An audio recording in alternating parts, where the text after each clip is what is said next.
Hey everyone, it's Brett Hornby here. Welcome back to my YouTube channel.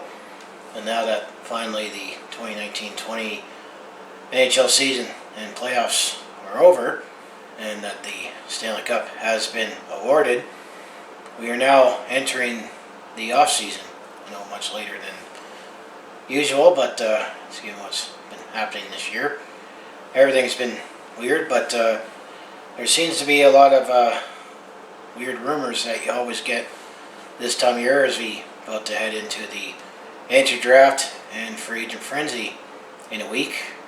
So I definitely will plan to make videos on it when the draft is over, and I'll recap the draft on what the Calgary Flames did, who they picked or who they traded, and also look at picks that we had in play that we traded away. And what I also like to do in my draft videos is look at, if any Calgary hitmen got drafted or any local Calgary players that played, let's say, in the Alberta Junior Hockey League. So I'll recap the draft, and then we'll obviously take a look at free agent frenzy. But what's different this year is that I guess the courting period is not available as it has been in previous years, where 5 days prior to free agent frenzy that you can potentially talk to players to woo them to come to your side, and that ultimately that does take out some of the surprise intrigue with free agent frenzy. I find, oh, this player's going there or this player's going there. Oh yeah, we heard about that a couple days ago.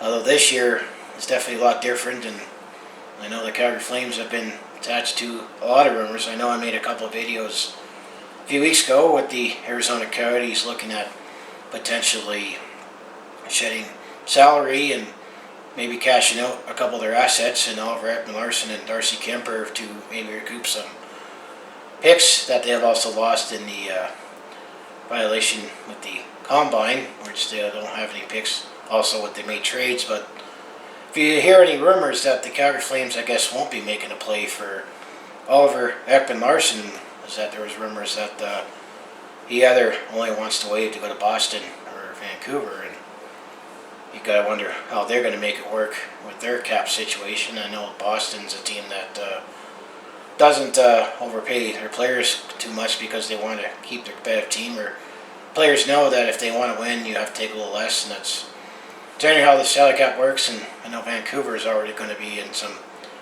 salary cap hell either with some of their younger players like Quinn Hughes and Elias Pettersson, and they have to make a decision with Dafter Demko or Jacob Markstrom in net. So it'll be interesting to see how that's going to happen, and if that's what Oliver Ekman-Larsson says, or looks like he might be staying put. And you also got to wonder about Darcy Kuemper. I know his price is friendly, that a lot of teams would be after him, and I know the Calgary Flames have been looking at possibly upgrading that. Also, they also want to look at keeping Cam Talbot as well, and there's still indication that they want to try to keep him. But the Calgary Flames also seem to be connected to every possible available goalie, and you're probably going to see a lot of goalies changing teams in the off season. And New York Rangers also recently bought out Henrik Lundqvist the last year of his contract, is that they have a couple solid goalies right now that they want to go with and move on. And it would just be weird if Henrik Lundqvist, let's say, if he decides to not retire and continue to play. Well, keep in mind, Cam Talbot actually played with Henrik Lundqvist back in New York with the Rangers, but Calgary still does have David Reddick for another year, and it wouldn't necessarily be a bad thing if we decided to bring Talbot back and have David Reddick for another year.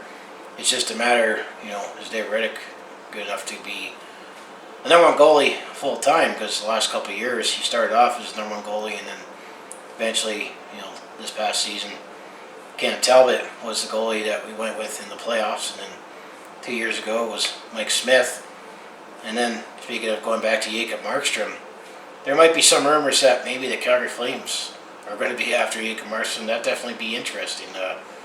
I know Vancouver also has to make a decision as well, because you got to worry about the expansion draft with the Seattle Kraken, and you can only protect one goalie. And after how Dafter Demko looked in the playoffs, where he almost drag the Vancouver Canucks into the third round, unlike Dominic Hasek, what he did to the Buffalo Sabres in 1999. That makes interesting decisions there as well.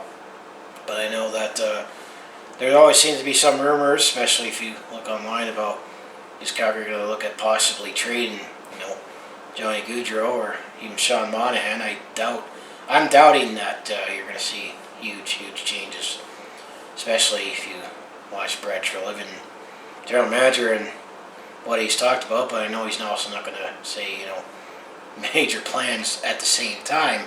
But I would be surprised if the Calgary Flames decide to make those. Well, they don't need to. I mean, this would shake things up, but I'd definitely say that one thing the Calgary Flames should focus on is looking at the blue line.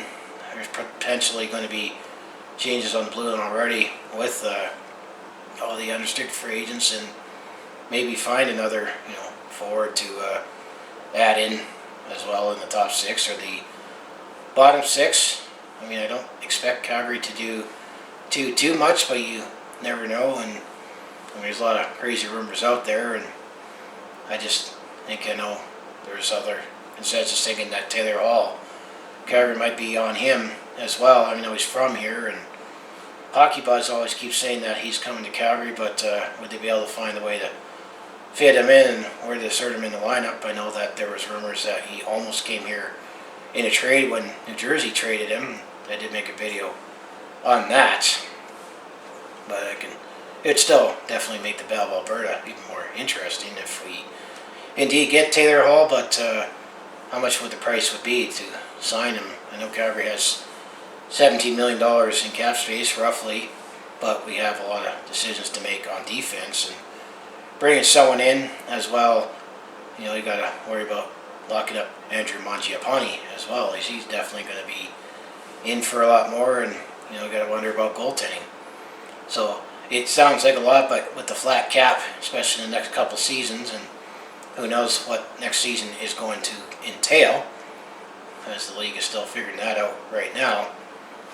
It's the silly season right now, as I like to call it. That Calgary is almost like the new Toronto now, where Toronto seems to always be on everybody, even though it's like Toronto has a bunch of forwards, they need a defense.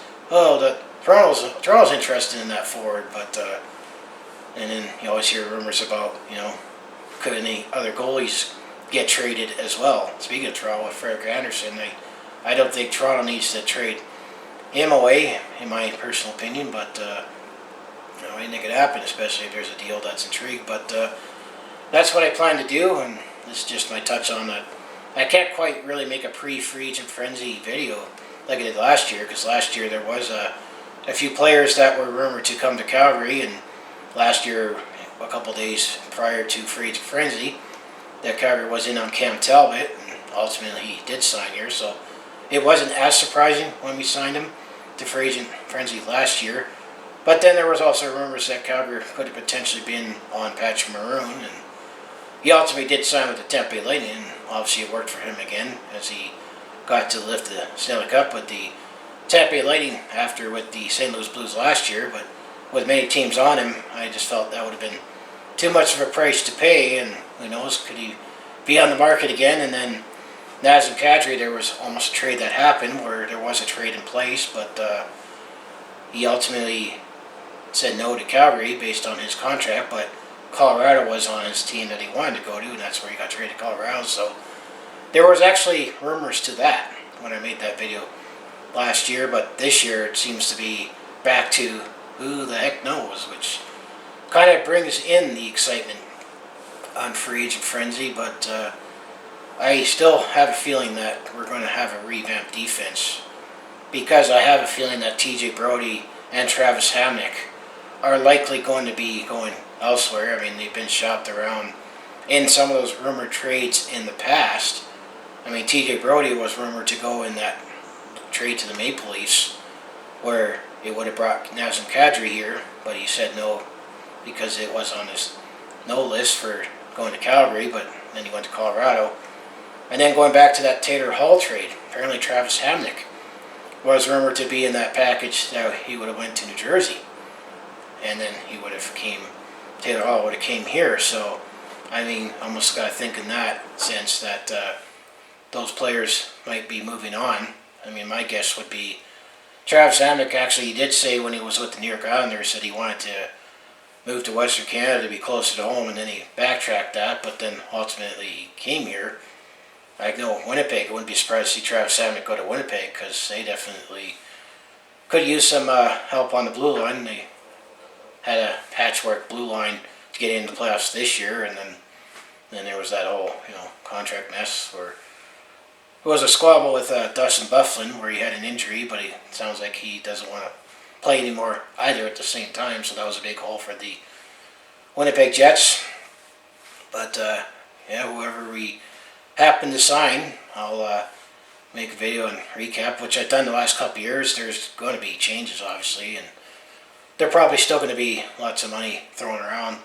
You're probably going to see shorter-term deals for sure, for a combination of with the flat cap and players thinking, I'll take a little less money in a short-term deal now, thinking that things maybe will ever get better and then they can cash in later. I mean, that's kind of the same thing with the bridge contract that Calgary Flames signed with Matthew Tkachuk, that he wanted maybe a little shorter-term deal, thinking that he could cash in again down the road, which will be interesting to see with the Calgary Flames. I'm going to say the way Matthew Tkachuk is progressing, he's definitely going to stay here. But let's say, even if the cap goes up, let's say, do we have to somehow find a way to keep, Matthew Tkachuk with Johnny Gaudreau and Sean Monahan as well down the road. But that's one of the things that you have to do if you're a general manager right now, is not only look for this season, but down the road, especially with prospects coming up. I mean, Dylan Dubé would be out of his entry-level deal as well. I mean, he also had Yusuf Alamaki. If he continues to develop, his entry-level deal is going to go up. And any players that we happen to draft, this upcoming draft, depends how things play out, where could they fit in the lineup and fit in the salary cap as well. So that's just my touch on some of the rumors that I've been hearing, and what I plan to do for the draft and free agent frenzy is I'll recap. Those videos won't come until the weekend because the draft will happen on Tuesday and Wednesday, but I won't be able to probably make the recap video until the weekend, and then at the same time when I have everything out, I'll recap free agent frenzy. And then also the other thing I'll do with free agent frenzy is take a look at players that used to be here to have signed elsewhere. It does sound like that with some of the free agent defensemen that we have. They're likely going to hit the market and probably will go elsewhere, but I'll just ask, who do you think Calgary's going to pick, or in the free agent frenzy, or even the draft? If you look at all the mock drafts, if we do indeed still keep our first round pick, or make any moves, or I should also say, who's going to be in net for Calgary next year? Is it still going to be Cam Talbot and Dave Riddick, or is it going to be someone else completely, or will the Calgary Flames decide to go? It'll only be a very short term if we decide to go after Henrik Lundqvist on a cheap contract just for one more kick at the can. But I think Henrik Lundqvist also might want to look at possibly maybe going to, let's say, a Chicago or a Colorado, or a Western team that could use an extra goalie that has a closer chance at winning the Stanley Cup, so he can get a Stanley Cup. But it's the silly season. So as I say, if you want to follow along with this Calgary sports fans journey, home of the Flames, Hitmen, Roughnecks, and Stampeders, I mostly talk Calgary sports on my YouTube channel, but I also do personal vlogs, attempt to comedy, and I also do share my experiences today I'm on the road or at a sport event. So if that all sounds like it'd be interesting to watch, do follow along with this Calgary sports fans journey. You know what you need to do, just make sure you subscribe. I also have my other social media links down in the scripts below for other ways you can follow me. So as I say here, go Flames go, and now the off season is finally upon us, and definitely it's always fun and silly to read all the rumors, and especially when they just say, well, this player for this player, without knowing the salary cap implications. And that's why I say it's a silly season, but we're definitely going to see the carousel spinning for goalies. If you base it on rumors and what Calgary's looking at doing, and even Hockey Buzz says that Calgary is almost going to set the market for goalies or any big players to be signed. But it's all, it's kind of like the National Enquirer or gossip sites that you see at the grocery store, those gossip magazines. That's what you see on right now, and with this no courting period right now, with potentially talking to someone 5 days out, where you could potentially woo them to your side. That's apparently, I'm not too sure if that's out just for this year or going forward, but that would bring back some of the excitement of free agent frenzy again. Let's just hope that this year won't be like 2016, because if you look back at 2016, free agent frenzy, that was definitely the year of the bad contracts, and it is what it is. So, as I say, I'll see you in the next video.